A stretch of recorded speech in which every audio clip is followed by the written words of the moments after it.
আমি একটি কথা সবশেষে বলতে চাই, আমাদের এই নেত্রীকে উদ্দেশ্য করে আমাদের একটি প্রতিষ্ঠান বাংলাদেশ প্রতিবন্ধী কল্যাণ সমিতি, তার মাধ্যমে আমি আপনাদের জানাতে চাই মরহুমার লিডারশিপের অনুকরণে আমি ট্রেনিং কোর্স ডিজাইন করব এবং ওনার নামে লিডারশিপ ট্রেনিং আয়োজন করব নিয়মিতভাবে।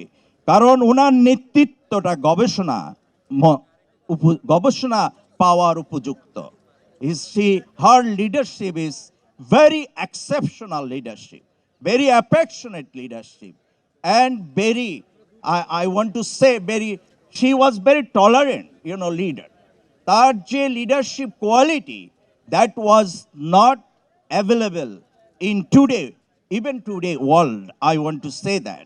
And she is real citizen focused leader in Bangladesh.